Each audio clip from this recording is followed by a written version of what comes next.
Mississippi, of course, was a real storm center of opposition to abolition of slavery, to the election of Lincoln.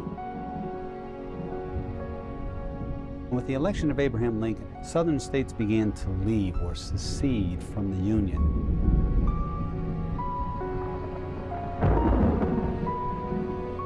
A new Confederacy was being formed. A second American Revolution loomed on the horizon. With Lincoln's election, it meant that Lincoln had the power to appoint people to hold federal offices in places like Mississippi. And this terrified Southerners because they thought, my God, Lincoln might appoint an abolitionist. White Southerners feared losing their money, losing their way of life. There is a sense that everything that you stand for could be lost. We do not intend to carry on war against the government while we live under it, but we do claim a right to sever all connection with you.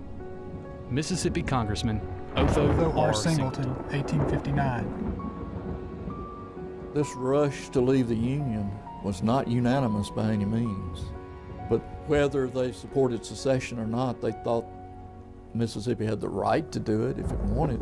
If you read what Mississippians said when they passed the ordinance of secession, it's clear that the only thing that created secession was the issue of slavery, the protection of the slave system.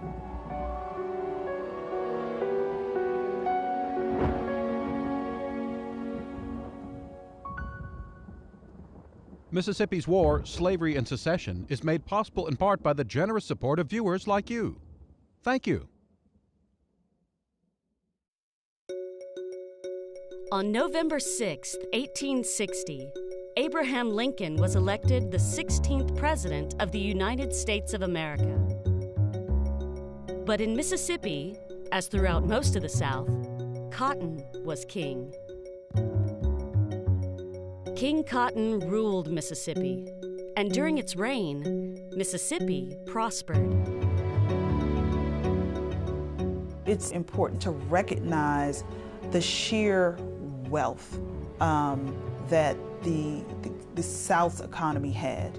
By 1860, the South, not the United States, but the South had the fourth largest economy in the world. And that was largely due to its production of cotton. Cotton in 1860 was the nation's most valuable export item, more valuable than steel, more valuable than manufactured goods.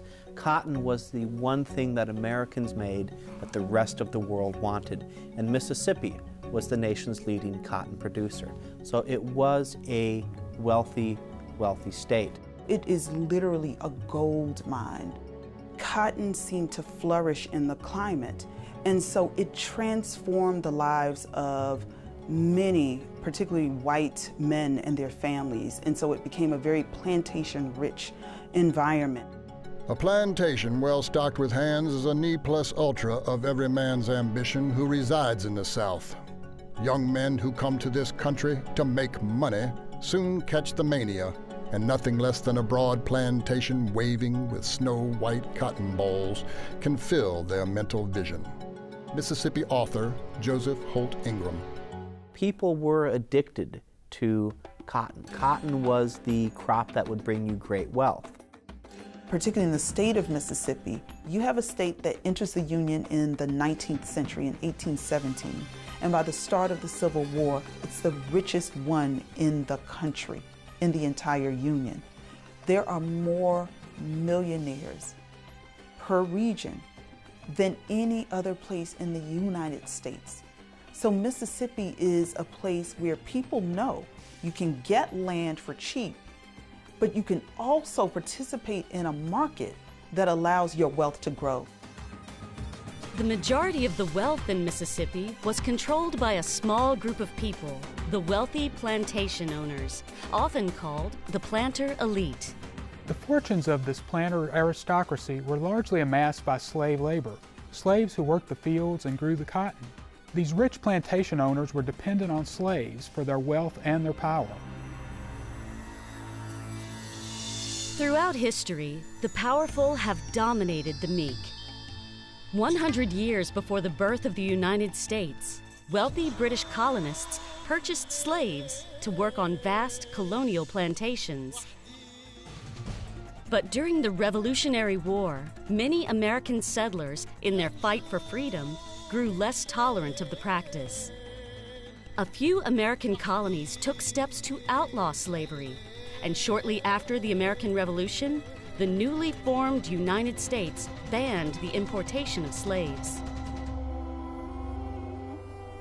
By the late 18th century, slavery was on the decline, but with the invention of the cotton gin, it changes everything. Cotton became king. And what happened was a transformation of this western frontier. People are moving here in droves. Slaves are being moved from the upper South, Virginia, North Carolina, Maryland, South Carolina, and they're being moved downward. And literally the complexion of Mississippi changes and becomes the blackest state of the Union. By 1860, Mississippi's enslaved outnumbered its citizens who were free. Now, it varied geographically. In some parts of the state, the piney woods in southeast Mississippi, the hill country of northeast Mississippi, there were very few slaves and slaveholders. In other counties, the counties of southwest Mississippi, in the Natchez district, the vast majority of people were slaveholders. You have a state that has a huge population of enslaved people, and that's one of the enduring legacies, in fact, to this day, that Mississippi is the only state that has a black population of almost 40%. This comes directly because of the popularity of cotton and also the success of this cotton crop. Most of the slaves in Mississippi would have been employed on cotton plantations.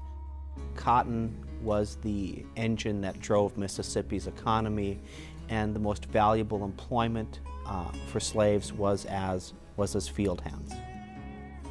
Most slaves toiled in the fields of big plantations in Mississippi, but slaves really worked everywhere. There were domestics, there were slaves that worked in industry and in factories. They could be found building railroads, working on riverboats. There were slave artisans, craftsmen of all kinds. You could find slaves working almost everywhere in almost every industry in Mississippi in 1860. They were mammies, and they were carriage drivers, they were the laborers. They sustained the Southern economy. They made fortunes for people. It was like you've heard the expression of the Southern way of life. Well, it was only the way of life for some very wealthy people who owned a lot of slaves. There were about 31,000 slaveholders in Mississippi in 1860. That was about 9% of the state's white population. The majority of people, some 55% of the people in Mississippi, were slaves. Most of the wealth is concentrated by only a few in Mississippi. So most of the plantations are owned by a very small number of men. But there are still slaves in, I call them kind of out communities, smaller farms where you may have a family who owns 1 or 2 enslaved people. If you count households and not individual slave owners, almost 1/3 of all Southern families owned slaves. In Mississippi, the percentage was about 49%. And you know, it's really interesting because that complicates the kind of generalities that we know about slavery. If you only own 3 slaves, you might own a mother, a husband, and her child, right? And so someone's performing domestic labor. The child might be a playmate to the white child or children in the household. And so it really complicates things because all of a sudden you now see those households as microcosms of what can happen in the institution of slavery in the 19th century U.S. The South was overwhelmingly Christian in nature. Their form of slavery was more of a a softer nature type of slavery. The plantation owner, by and large, had to take care of the slave because they knew that the profitability for them was how well they took care of the slave. And that's not to say that they were well taken care of.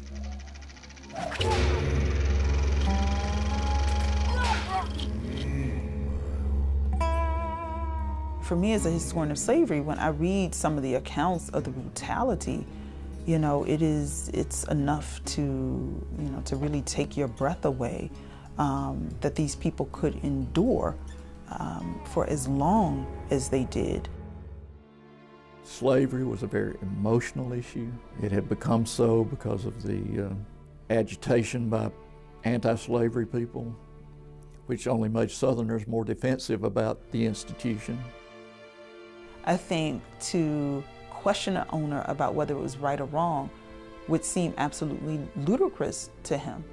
Everybody participated in some way or benefited in some way from the institution of slavery, and they always had.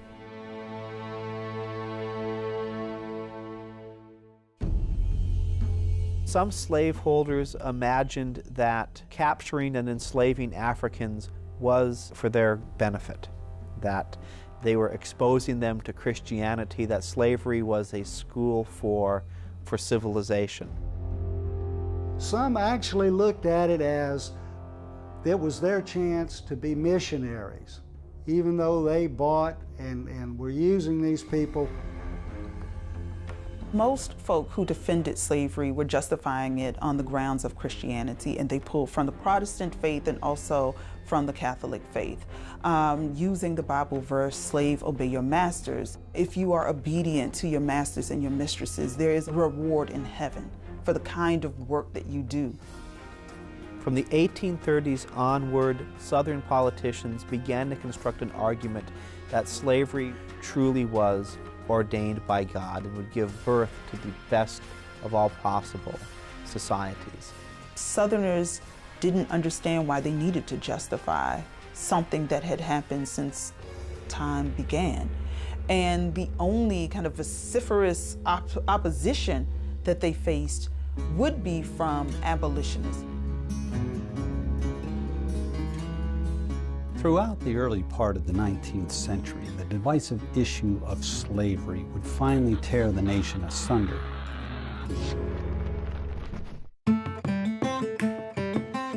Abolitionism was a campaign to end slavery and set slaves free. It was a movement that began back in the 1600s when many religious groups condemned slavery as unchristian. They were just a politically powerful small group of people. I think we have this idea that they were a kind of huge number of men and women who were dedicated to the abolition of slavery, and that wasn't the case at all. They were a really small group. While there were a growing number of rationalist thinkers that criticized slavery for violating the rights of man, in the political arena of 1860, Southern Democrats endorsed slavery. The cotton-growing economy of their slave-owning constituents were dependent on it, especially in Mississippi. The slave doesn't need the master needs the slave. And so slave owners believed the very opposite, that slaves needed them. A slave doesn't need a master, but a master has to, the only way he can be a master is to depend on a slave. At the time, the majority of the Republican Party leaned the way of the abolitionist movement, and in the election of 1860, Abraham Lincoln was the presidential candidate for the Republican Party. As a result, his name did not appear on the ballots of 10 southern states, including Mississippi. What this points to is the political power that a politician in a slaveholding state has. Lincoln did not appear on the ballot in Mississippi. In fact, did not receive a single vote from any southern state. And I think this points to the kind of political power that the plantation elite had. These were the men who were running southern states. You know, these were the senators, the governors, these were the mayors of large towns. These were the people who owned slave markets. And so not only did they have economic wealth, but they also wielded a lot of political clout. Lincoln's nomination took place about 2 weeks before adjournment. The intelligence came like a thunderbolt. Members from the South purchased long-range guns to take home with them. The unthinking among them rejoiced that the end was in sight. But those who considered more deeply were dismayed by the prospect. Mississippi Congressman Reuben Davis on the nomination of Abraham Lincoln. In many ways, they made Lincoln out to be more of an abolitionist than he actually was. Lincoln and the Republicans campaigned on a platform that would have limited slavery's expansion into the Western territories. But Lincoln and the vast majority of his party had no desire to interfere with slavery where it already existed. But to many Southern politicians, he really did seem like a kind of boogeyman, I suppose. Wealthy plantation owners feared that if Lincoln was elected president, that it was just a matter of time before he abolished slavery, and they didn't want that to happen. Many fortunes were lost 3 years earlier during the first worldwide economic crisis, the financial panic of 1857. Wealthy Southerners were afraid that if Lincoln freed their enslaved, it would cause yet another financial disaster. It would have decimated the economy. It would have decimated it. Mississippi was built on the backs of a cotton economy. It was built on the backs of thousands, tens of thousands of black people who picked this, what they called white gold in the 19th century. It would have decimated it. It would be an economic burden on the South to have to give up their slaves. But Lincoln offered to reimburse slave owners. You know, free the slaves, we'll pay you for the labor you've lost. But nobody was interested in that. They're not necessarily interested in compromising with Lincoln at this point. It's a slap in the face to their way of life. They don't want to give up their slaves.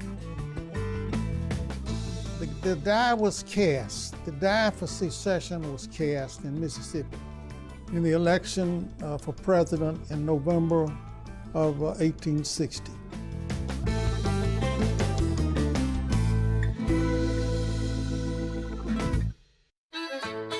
Abraham Lincoln was elected the President of the United States, beating Democrat Stephen A. Douglas, Southern Democrat John C. Breckinridge, and new Constitutional Union candidate John Bell.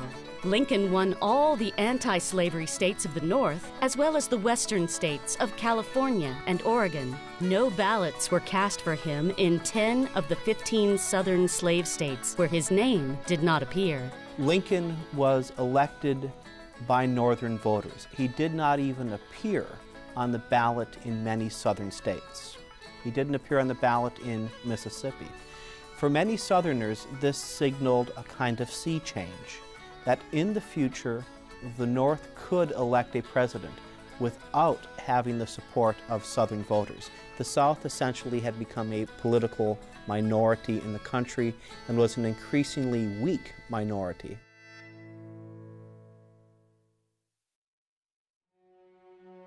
The rights of states to govern themselves, threats to secede, and arguments justifying secession from the United States have been part of American politics almost from the very beginning. In 1860, Jefferson Davis was Mississippi's long-standing senator in Washington. He believed that the states were sovereign and should be allowed to leave the Union if they chose. But he was also aware that the South was ill-prepared militarily, and so he argued against secession. He wrote, "I worked night and day for 12 years to prevent the war, but I could not. The North was mad and blind, would not let us govern ourselves. And so the war came." The South was beginning to lose its power in the legislature, and they could see the writing on the wall. So by the time we get down to 1861, Mississippi opts to follow South Carolina out of the Union, and to secede. Wisdom dictates that all the questions arising out of the institution of slavery should be settled now and settled forever. Mississippian Jacob Thompson, U.S. Secretary of War. When Lincoln was elected, John Pettus, a wealthy Kemper County planter, was Mississippi's governor. He was part of a group of pro-slavery extremists known as fire eaters because it was said that they would rather eat fire than sit down with a Yankee abolitionist. Governor John Pettus was a man who was very much in favor of secession, and thanks to his leadership and his charisma, his strength of character, he would help sway members of the legislature and among the civilian population to vote for an ordinance of secession. As a governor, Pettus was in many ways pretty pathetic, and he was very opposed to staying in the Union under any circumstances. The fire eaters had sprung up in South Carolina. There were a lot of them later in Georgia. Pettus was probably the leading one in Mississippi. Governor Pettus said from the beginning that if Lincoln were elected President of the United States, he would immediately call a secession convention and Mississippi would leave the Union. It was that clear cut. He was probably the most drastic secessionist that we had in the state. Really wanted to begin the war before secession. He did not want to compromise in any way that would permit Mississippi to stay in the Union as long as the North would not compromise on the issue of slavery.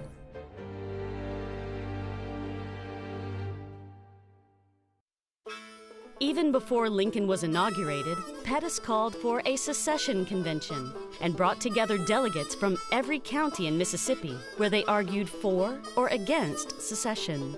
Not all Mississippians were as gung-ho about secession as Governor Pettus and his fire eaters. You must remember, only a few Mississippians owned plantations. Not everyone grew cotton or owned slaves.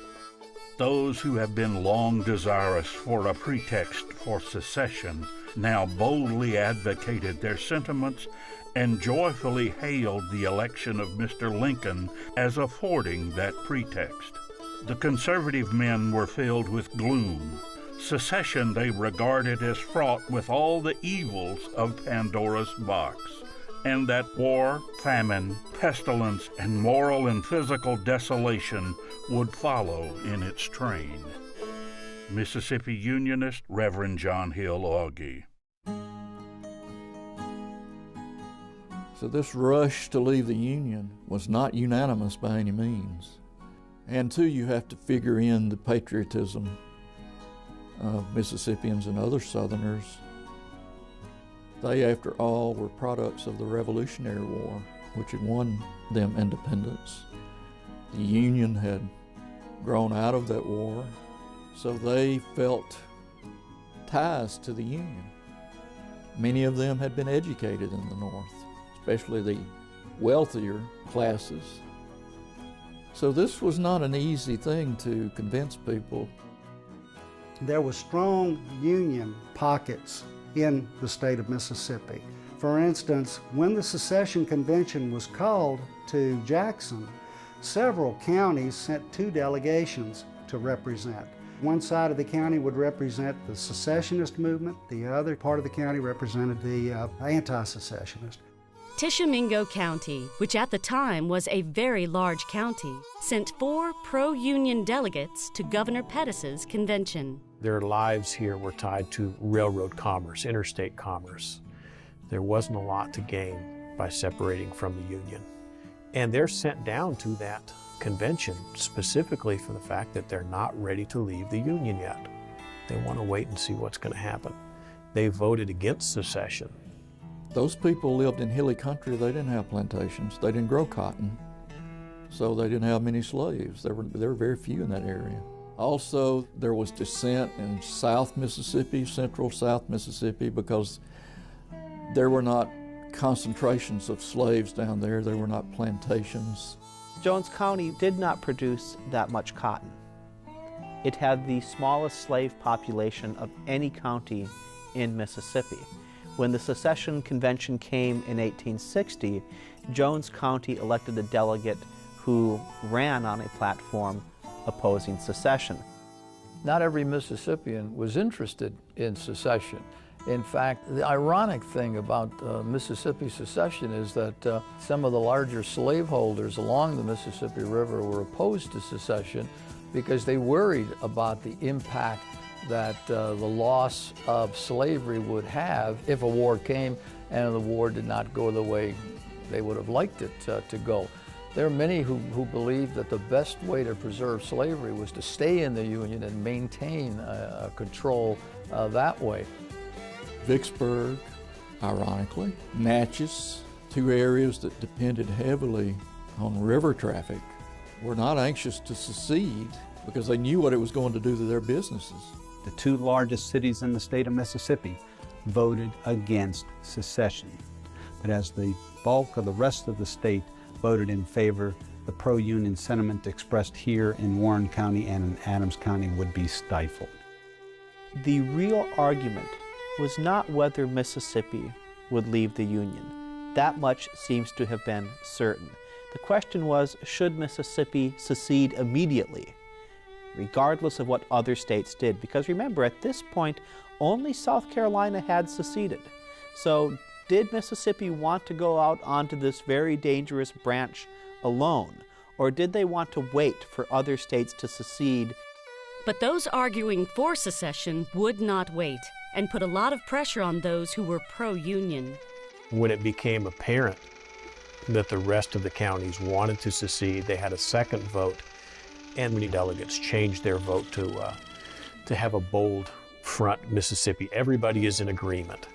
On January 9, 1861, Mississippi's Secession Convention voted 84-15 to leave the Union. The vote itself is a lot closer than most people believe today. There would be a lively debate in newspapers and town halls across the state of Mississippi. Not everyone was in favor of secession. After the news broke that the Ordinance of Secession had passed, the Natchez Courier reported, "The secession ordinance was received yesterday with almost unanimous disapproval and condemnation. Hasty, ill-judged, wrong were the terms generally applied to it. Our citizens generally felt that the convention had sacrificed everything and obtained nothing." Days later, on January 21, 1861, Mississippi's Senator Jefferson Davis resigned from the United States Senate, a day that he called the saddest day of my life. It has been a conviction of pressing necessity. It has been a belief that we are to be deprived in the Union of the rights which our fathers bequeathed to us, which has brought Mississippi into her present decision. Pettus made Davis a major general of the Army of Mississippi. Florida, Alabama, Georgia, Louisiana, and Texas soon followed the example set by South Carolina and Mississippi, and they too seceded from the Union. These 7 cotton-growing states came together and formed the Confederate States of America on February 4, 1861. And on February 9th, they made Jefferson Davis the provisional president of the Confederate States of America.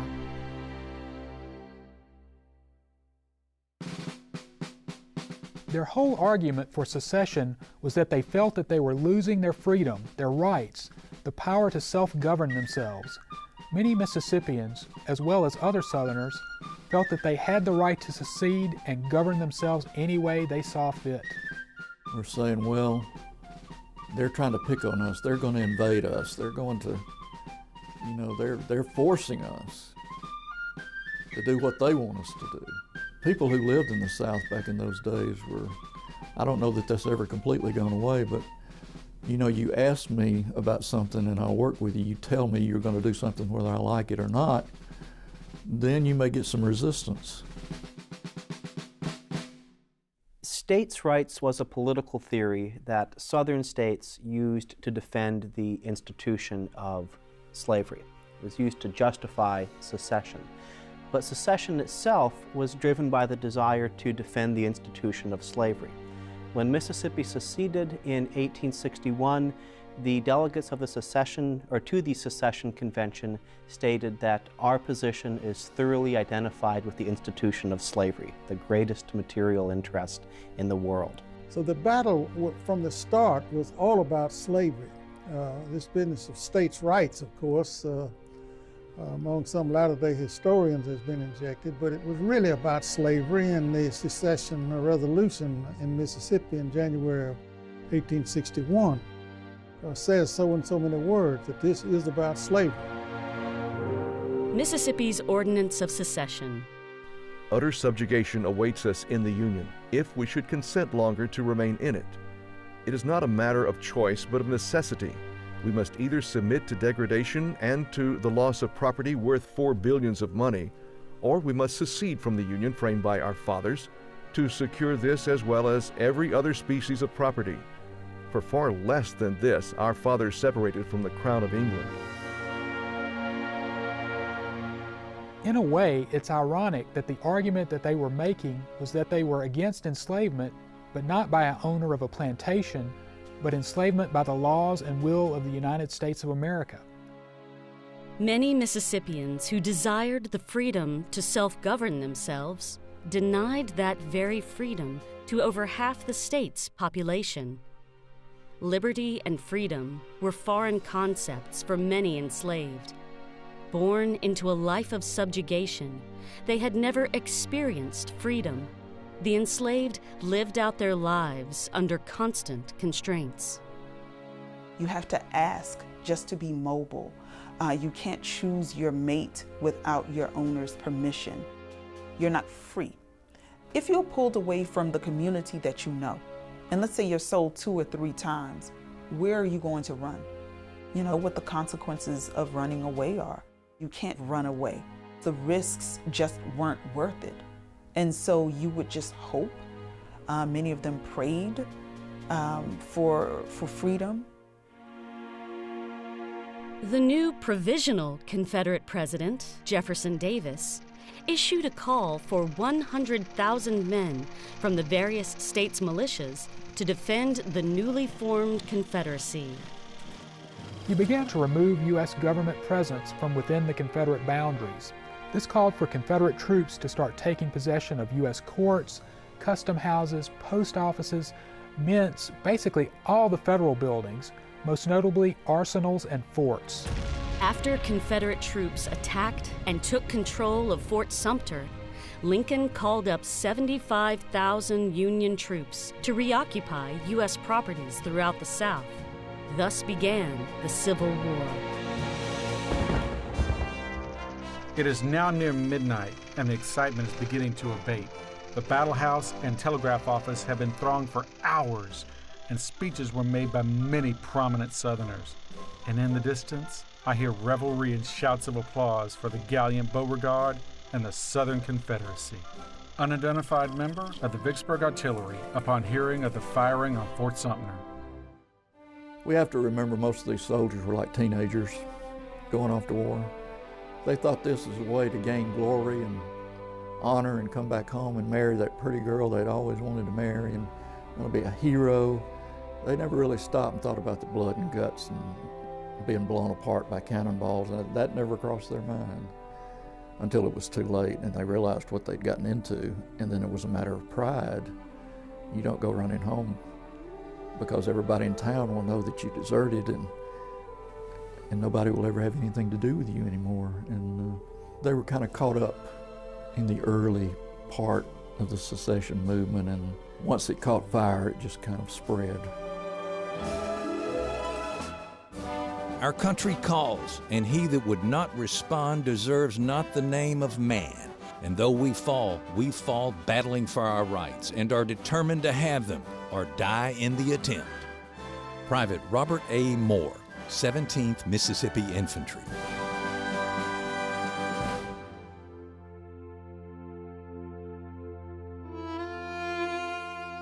Here in Mississippi, the Magnolia State would send her bravest and most noble sons to the conflict, Men of prominence such as Earl Van Dorn, William Barksdale, and Jefferson Davis would be quick to respond to the call of the state. Tens of thousands of these Mississippians would die on the fields of battle, reaching all the way from Pennsylvania to the Mississippi River and beyond.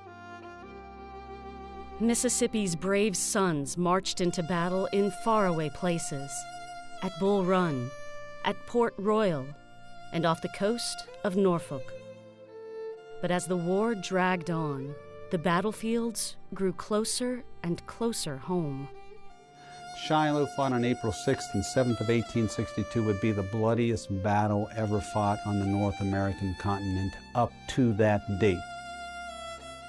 The battlefield at Shiloh, just a few miles north of the state line with Mississippi, would be a bloodbath in which thousands upon thousands of soldiers north and south fell on the field of battle, including many Mississippians. The brutal two-day battle produced over 23,000 casualties. A tragic irony, considering the name, for Shiloh means place of peace.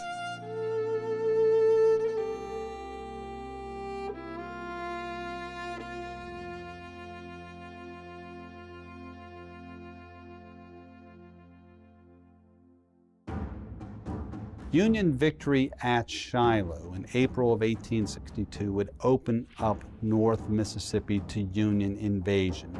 And very shortly after the action at Shiloh, Union forces would move into the Magnolia State.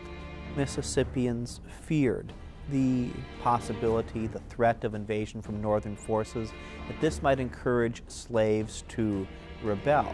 With slave owners gone, with their sons gone, with overseers gone, it left women, young men, old men in charge of the plantations, and they were afraid that these people would be unable to control the South's large slave population. For black people who are living on plantations and slave communities, masters and their sons are now away. And so there's a change in terms of the hierarchy on plantations, right? You now have to listen to plantation mistresses. Many enslaved people don't.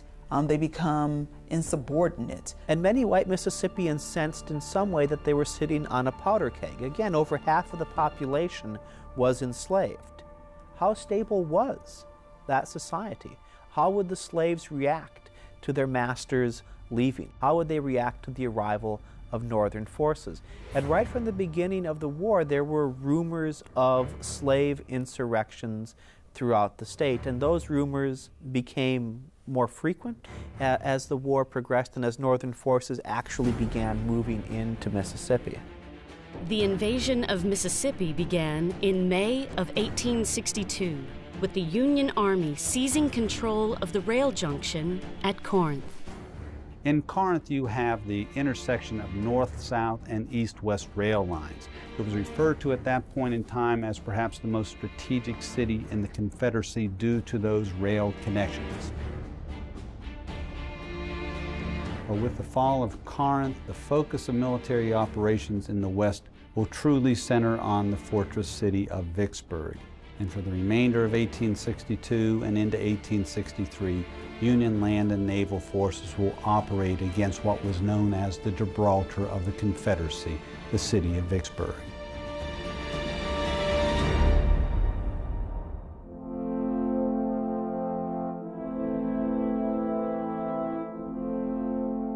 The big thing about Mississippi in the Civil War is that an awful lot of key events happened here that had an impact on the way the war was going to go and the way the war resulted.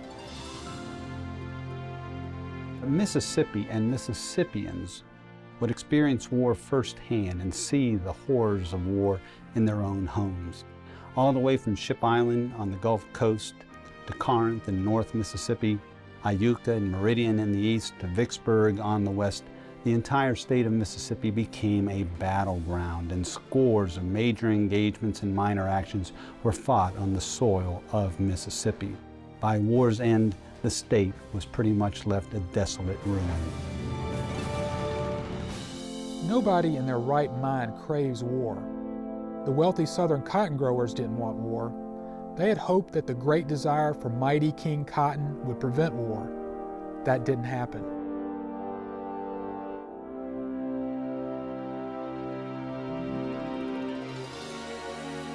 People are just afraid.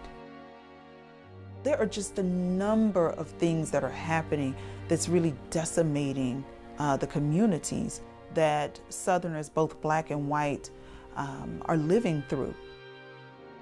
In Mississippi, there's great death and sickness. People are hungry. Despite the abundance of rich agricultural land in Mississippi, the state could not feed itself. It relied on imported food from the Midwest. So when the war began, Mississippi had to transition from a state that produced cotton to a state that could essentially sustain itself. And that was very, very difficult because in 1862, Mississippi was hit by a drought. So there was crop failures throughout the state. I myself have seen in Missouri, Kentucky, Tennessee, and Mississippi hundreds and thousands of women and children fleeing from your armies and desperadoes, hungry and with bleeding feet. In Memphis, Vicksburg, and Mississippi, we fed thousands and thousands of the families of rebel soldiers left on our hands and whom we could not see starve. General William Tecumseh Sherman, United States Army. There were real problems with food shortages. Now, those problems were made even worse by the military campaigns fought in Mississippi. The Gulf Coast fell very early in the war, which made salt difficult to obtain. Without salt, you couldn't preserve your beef or your pork. Grant's campaigns against Vicksburg, when his army marched through the Delta, they tore up many of the levees in the Delta, which made flooding more common and made that much of that land unsuitable for agriculture in the short term. So the military campaigns were tearing up the state's infrastructure, which added to things like drought and the absence of so many men from the home front. It was very, very difficult for the people of Mississippi to feed themselves. A few farms managed to grow enough crops to get by, but other places, like the besieged city of Vicksburg, faced rampant starvation, and under those conditions, disease can spread rapidly. Disease, or the amoeba, which was the great decimator of all the armies. That's where the great grim reaper of death really decimated the armies. These boys, they gathered together. They went off confident they were just going to meet a foe on the battlefield and blast away at each other, defeat the enemy, and be the heroes. Little did they realize, when all of these boys congregated from all of these different locales, that disease would decimate and kill. Roughly 80% of the boys in the war died of disease. You have all kinds of illnesses that manifest themselves physically, but also emotionally, psychologically. You also have strikes that are happening. The Confederate currency doesn't mean much because of the rates of inflation. Mississippi was suffering from rampant inflation. Money was quickly losing its value. There was a breakdown in local government. The state government had to flee Jackson. When that began to happen, faith in government officials began to fade away. It became apparent that the government of Mississippi would be pretty impotent in trying to carry on the business of the state, especially after the invasion of Mississippi began. Chaos reigned in some parts of Mississippi during the war. There was a breakdown in law and order. Counties were overrun with deserters, paroled prisoners, men who simply wanted to avoid conscription. Mississippians went to war, a lot of them reluctantly. There would be pockets of resistance throughout, not just in Mississippi, but all across the South.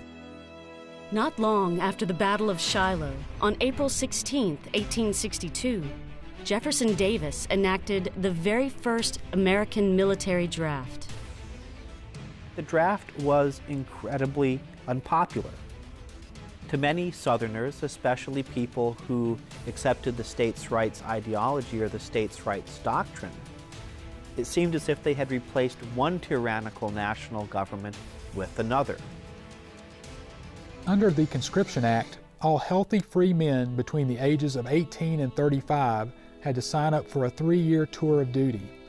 Unless you owned 20 or more slaves and could afford to hire a substitute to take your place. If you were wealthy enough, you could choose not to go. For poor people, people who didn't own 20 slaves, it seemed as if they were fighting to protect somebody else's property, that they were being asked to bear a disproportionate burden. People understood what had caused the war, and now the people who had the most to gain from the war were exempting themselves from military service.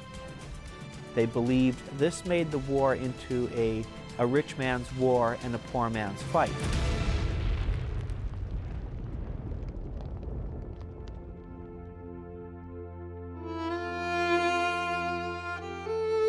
But once the war came along and then people started dying, and it really didn't matter who was shot down on the battlefield, whether it was a rich guy who owned slaves or a guy who came from a poor white family who owned no slaves.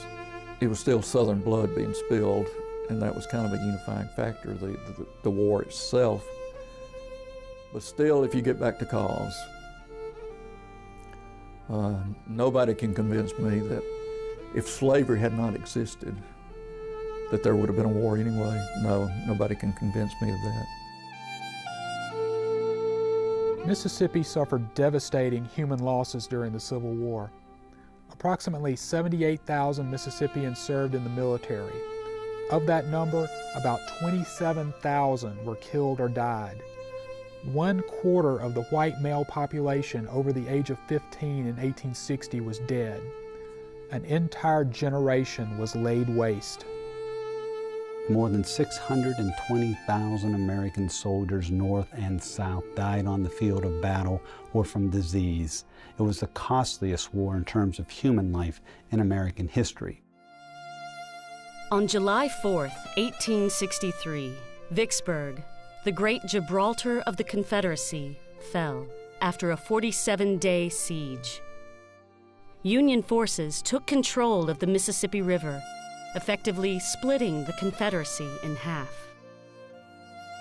Vicksburg was really the turning point, not just in Mississippi, but of the Western theater of the Civil War, and I would argue even of the Civil War altogether. After Vicksburg surrendered, there were a lot of people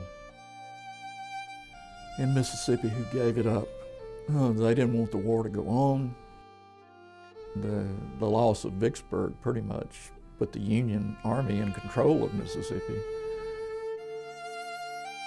Confederate General-in-Chief Robert E. Lee surrendered to Ulysses S. Grant on April 6, 1865.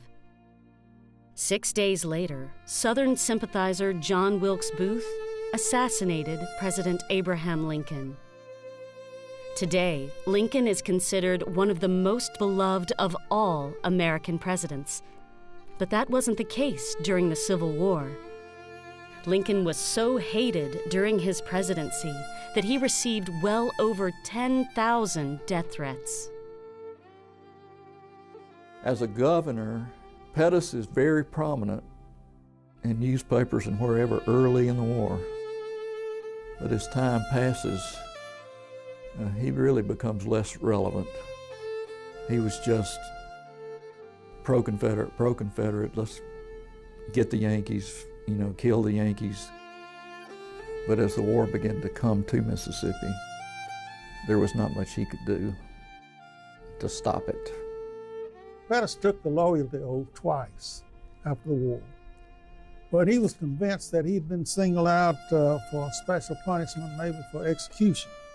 Was afraid he was going to be captured, so he fled to Arkansas, crossed the Mississippi River and went into the swamps in the Arkansas Delta and lived as a fugitive there. And he died, was buried in a cornfield there The result is that John Pettis lies today somewhere in an unmarked grave, his grave as lost as the cause for which he so gallantly fought. As the body of President Lincoln was being laid to rest in the Oak Ridge Cemetery of Springfield, Illinois, Confederate Lieutenant General Richard Taylor surrendered all remaining rebel forces in Mississippi to Major General Edward Canby. It was May 4th, 1865. The Civil War was at an end, but in many ways, Mississippi's true struggle was just beginning.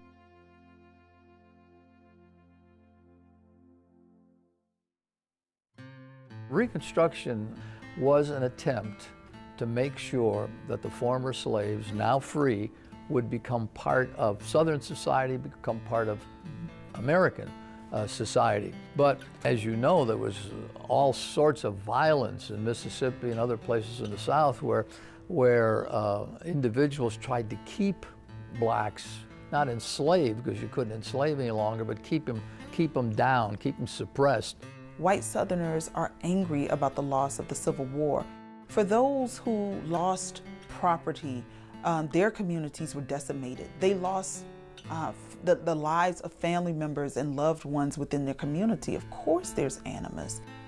The richest state in the Union has now crumbled, right? Parts of it have been burned. And so I think quite naturally there's a lot of anger. And black people and Northerners, they're seen as the ones who are the creators of the downfall of their civilization. Did slavery cause the Civil War? Yes, slavery did cause the war. Why people fought is an altogether different issue. Some of them did not own slaves. Many of them did not own slaves. Some did fight for slavery, to preserve slavery. Some didn't care one way or the other, but they did care about the Union Army coming down into their states. Union soldiers wanted to preserve the Union. They didn't care about slavery either. In fact, a lot of them were extremely angry when the Emancipation Proclamation went into effect January 1 of 1863. A lot of Union soldiers were furious. The Emancipation Proclamation, issued by President Abraham Lincoln, was not a statute enacted by Congress. It was a presidential proclamation. Lincoln told his cabinet that he had used his powers as commander-in-chief to free the slaves in the Confederate States because it was a covenant that he had made with God.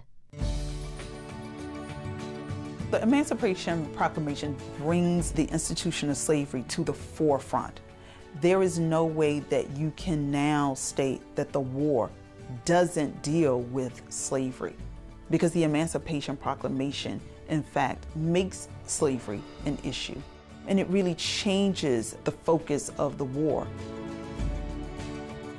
Once slaves realized what this war was about, they rushed to Union arms. Wherever there's a Union presence in the South during the Civil War, runaway slaves gravitate to that area, not only for protection of the Union forces, but the hope of freedom. Lincoln wrote the Emancipation Proclamation due to the fact that the Fugitive Slave Act of 1850 required the return of runaway slaves to their owners.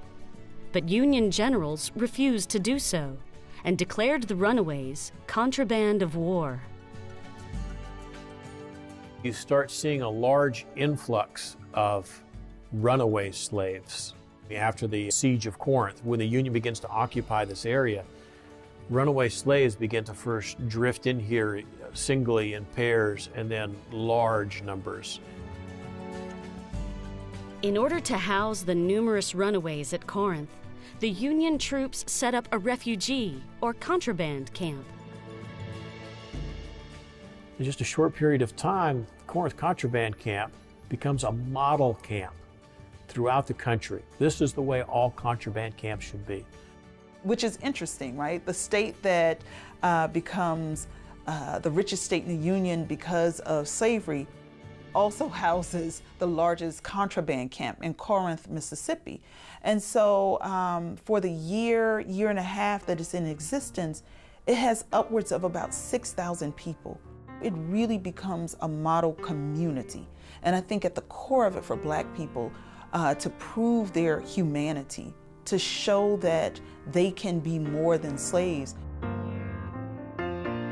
People tend to think of those who were enslaved as living a one-dimensional life. Now, yes, it was oppressive, it was brutal, but I think what's really important, particularly in a state like Mississippi that had the largest population of people of African descent, you can see the cultural legacies that the state is left with, all the way from the culinary cuisine that enslaved people helped to create, to the music, but also the ways in which people worship.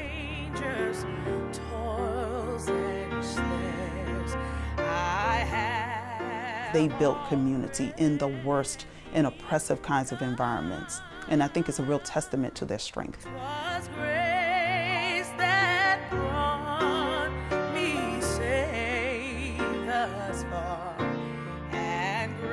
After the war between the states is over, Southerners, by and large, lost a lot of their lands to taxes. During this time of Union occupation, you see a large influx of Northerners coming down. Later, they'll be called carpetbaggers, but these are folks that are looking to make a few bucks. People were coming into Mississippi from other parts of the South, from places in the North, but they were coming to try to take advantage of the cotton trade.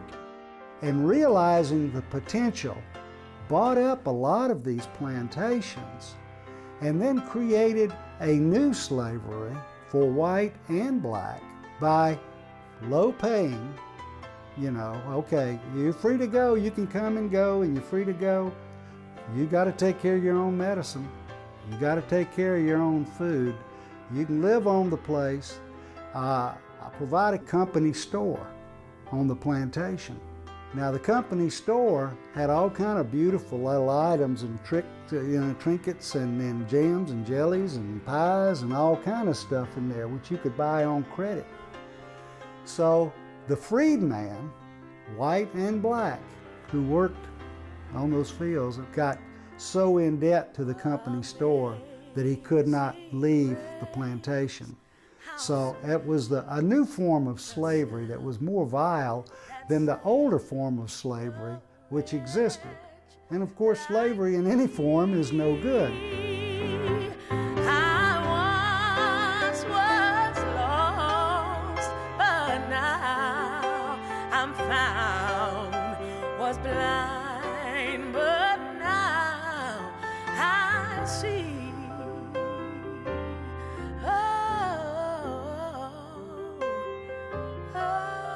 For more details about Mississippi and the Civil War, please visit our website at www.mpbonline.org.